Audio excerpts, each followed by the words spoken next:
تمام تعریف اللہ کے لیے ہے جس نے پیدا کیا اور صحیح سالم بنایا، تقدیر بنائی اور ہدایت دی۔ میں اس پاک ذات کی حمد کرتا ہوں، وہ راز اور اس سے بھی زیادہ چھپی چیز کو جانتا ہے۔ میں عظیم نعمتوں اور بے شمار اور انگنت نوازشوں پر اس کا شکر ادا کرتا ہوں، اور میں گواہی دیتا ہوں کہ ایک اللہ کے سوا کوئی معبود پر حق نہیں، اس کا کوئی شریک نہیں۔ ایسی گواہی جو گواہی دینے والے کو اس دن نجات دلائے جس دن ہر نفس کو اس کے کیے کا بدلہ دیا جائے گا۔ اور میں گواہی دیتا ہوں کہ ہمارے سردار اور نبی محمد اللہ کے بندے اور اس کے رسول ہیں، منتخب پیغمبر اور چنیدہ نبی ہیں۔ اللہ درود و سلام نازل کرے آپ پر، ان کے شریف نسب آل پر، اور ان کے برگزیدہ صحابہ پر، تابعین پر، اور ان پر جو اچھی طرح ان کی پیروی کرے اور ان کے طریقے پر چلے اور ان کی اقتداء کرے۔ اما بعد، اے لوگوں، میں تم کو اور خود کو اللہ کے تقوی کی تلقین کرتا ہوں۔ اللہ سے ڈرو، اللہ تم پر رحم فرمائے، اور جان لو کہ مسلمان کو جب نعمت ملتی ہے تو شکر ادا کرتا ہے، اور جب نہیں ملتی ہے تو بھی اللہ کی حمد کرتا ہے، اور جب آزمایا جائے تو صبر کرتا ہے۔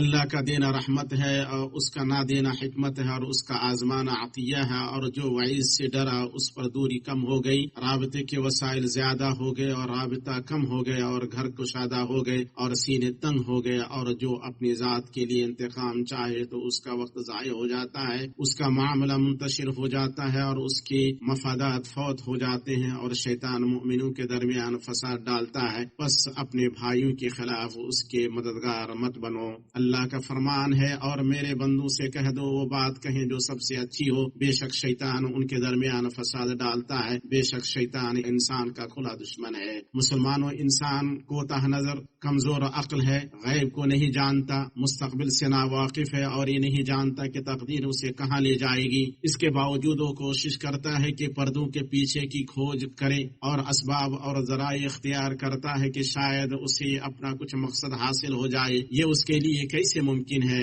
جبکہ وہ ایک کمزور مخلوق ہے، اور اللہ کا فرمان ہے اور انسان کمزور پیدا کیا گیا ہے۔ تو تم دیکھتے ہو کہ کمزور انسان اپنی کوششوں میں ستاروں سے رجوع کرتا ہے، برجوں سے پوچھتا ہے، اور سیاروں کی گردش دیکھتا ہے۔ وہ آسمان اور زمین کے درمیان معلق ہے، بشارت دینے والے کی تلاش کرتا ہے، ڈرانے والے سے بچتا ہے۔ افعال دیکھتا ہے، بدشگونی سے ڈرتا ہے، اپنے معبودوں اور خداؤں سے وہ نشانی اور علامتیں مانگتا ہے جو غیبی معاملات اور تقدیر کے اسرار کی طرف اس کی رہنمائی کریں کہ شاید وہ اپنے سفروں، تجارتوں، شادیوں، جنگوں اور اپنے تمام تر انتخابات میں درست راہ پا جائے۔ وہ تیروں سے فار نکالتا ہے، یعنی علم غیب میں اس کے لیے کیا حصہ رکھا ہے اسے تلاش کرتا ہے، اور بتوں کے پاس قرآن اندازی کرتا ہے، اور عبادت گاہوں میں پرچیاں ڈالتا ہے اور ڈنڈیاں پھینکتا ہے، کاہنوں، عرافوں، نجومیوں اور دجالوں سے مدد لیتا ہے۔ وہ پرندوں سے فار نکالتا ہے، ہتھیلی کی لکیریں دیکھتا ہے، کنکریوں کو پھینکتا ہے، اور ستاروں کی حرکت اور سیاروں کے راستوں کو ٹکٹکی باندھ کر دیکھتا ہے۔ یہ سب کچھ اس لیے کہ وہ نامعلوم کو معلوم کرے،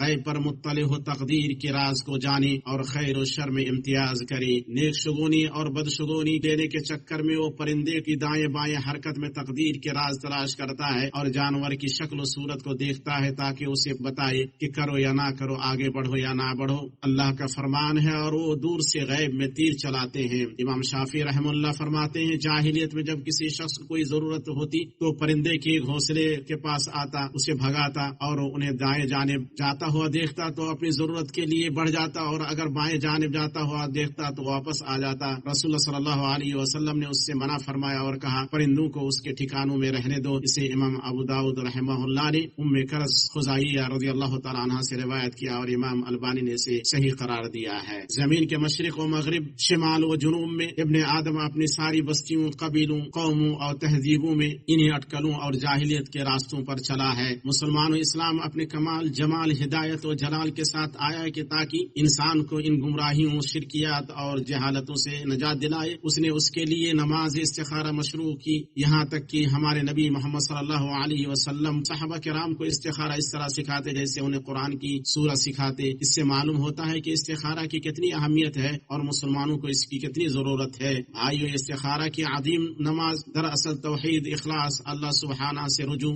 اور اس سے خیر طلب کرنا ہے، اور وہی رب الارباب ہے، اسباب کا پیدا کرنے والا اور تقدیروں کا مقرر کرنے والا ہے۔ مسلمان اپنے رب سے سوال کرتا ہے کہ وہ اسے ہدایت دے اور اس کے لیے وہ بھلائی آسان کرے جس کا اس نے ارادہ کیا ہے، یا برائی کو اس سے پھیر دے اور خیر کو جہاں بھی ہو اس کے لیے آسان کر دے۔ اور مسلمان جب اپنے رب سے استخارہ کرتا ہے تو اپنا معاملہ اپنے رب عز و جل کے سپرد کرتا ہے، اسی کی پناہ لیتا ہے، اپنی طاقت اور قوت سے دستبردار ہو کر اللہ کی طاقت اور قوت پر اعتماد کرتا ہے اور دنیا و آخرت کی بھلائیاں سمیٹ لیتا ہے۔ اللہ کے بندو، استخارہ مومن کے دل کا رب سے جڑنا، اس کی تقسیم پر راضی ہونا، اللہ کے پاس جو چیزیں ہیں ان پر یقین کرنا ہے، یہ اللہ کی محبت اور تعظیم ہے، اطمینان اور راحت قلب کا ذریعہ ہے، شریعت کے حکم پر عمل ہے۔ مسلمانوں، جہاں تک استخارہ کے طریقہ اور اس میں پڑھی جانے والی دعا کا تعلق ہے تو اسے نبی کریم صلی اللہ علیہ وسلم نے بیان فرمایا ہے، جیسا کہ امام بخاری اور امام مسلم نے اپنی صحیح میں جابر بن عبداللہ رضی اللہ تعالی عنہما سے روایت کیا ہے۔ وہ کہتے ہیں کہ رسول اللہ صلی اللہ علیہ وسلم ہمیں ہر معاملے میں استخارہ اس طرح سکھاتے تھے جیسے قرآن کی صورت سکھاتے تھے۔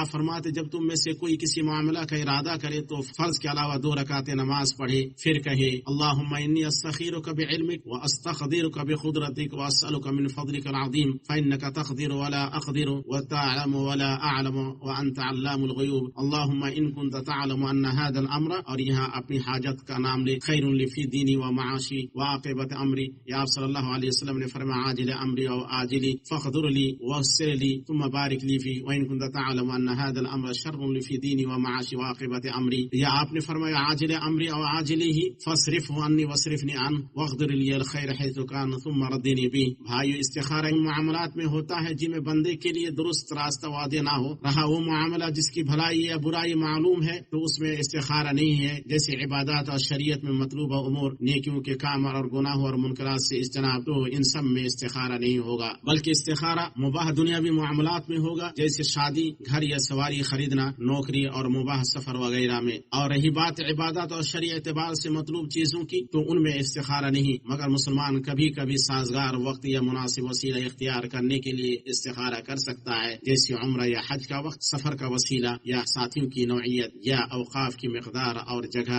اور ان کی تقسیم کرنے کے طریقے یا ان جیسے امور۔ مسلمانوں، استخارہ اس وقت ہوگا جب بندہ کسی معاملے میں پہل ارادہ کرے، عزم مصمم یا پختہ ارادہ اور رغبت کے بعد نہیں۔ اسی لیے اہل علم نے کہا استخارہ کام شروع کرنے سے پہلے ہوگا، اور نبی صلی اللہ علیہ وسلم بیان فرمایا کرتے تھے جب تم میں سے کوئی کسی معاملہ کا ارادہ کرے۔ اور جہاں تک استخارہ کی دعا کے مقام کی بات ہے تو شیخ الاسلام ابن تیمیہ رحمہ اللہ نے فرمایا استخارہ کی نماز یا دوسری نماز میں سلام سے پہلے اور سلام کے بعد دعا کرنا جائز ہے، اور کہا مگر سلام سے پہلے افضل ہے، اس لیے کہ نبی کریم صلی اللہ علیہ وسلم کی بیشتر دعائیں سلام سے پہلے ہوا کرتی تھی، جبکہ نمازی سلام سے پہلے نماز میں ہی ہوتا ہے، تو یہ زیادہ بہتر ہے۔ ان کی بات ختم ہوئی، اللہ ان پر رحم کرے۔ معاملے میں وسعت ہے، انشاءاللہ خواہ اسلام سے پہلے دعا کریے، سلام کے بعد۔ اہل علم نے کہا دعا استخارہ سے پہلے نماز پڑھنے میں حکمت یہ ہے کہ بندہ دنیا و آخرت دونوں کی بھلائیاں جمع کر لے، جبکہ وہ اپنے رب کا محتاج اور ضرورت مند ہے، اور نماز سے عظیم کوئی شے نہیں، کیونکہ نماز میں اللہ کی تعظیم ہے، اس کے لیے خشوع و تواضع ہے، اور اس کی تعریف ہے، اس کے سامنے بچ جانا ہے، اور حال و مستقبل میں ضرورت و محتاجگی کا اظہار ہے۔ اللہ کے بندو، استخارہ مشورہ طلبی سے نہیں روکتا ہے، بلکہ اہل علم نے کہا دونوں کو جمع کرنا کمال عمل میں سے ہے، تاہم مشورہ استخارہ سے پہلے طلب کیا جائے۔ نووی رحمہ اللہ کہتے ہیں مستحب یہ ہے کہ استخارہ سے پہلے مشورہ لے، ایسے آدمی سے مشورہ لے جس کی خیر خواہی، شفقت، تجربہ کاری، دینداری اور معرفت اسے معلوم ہو۔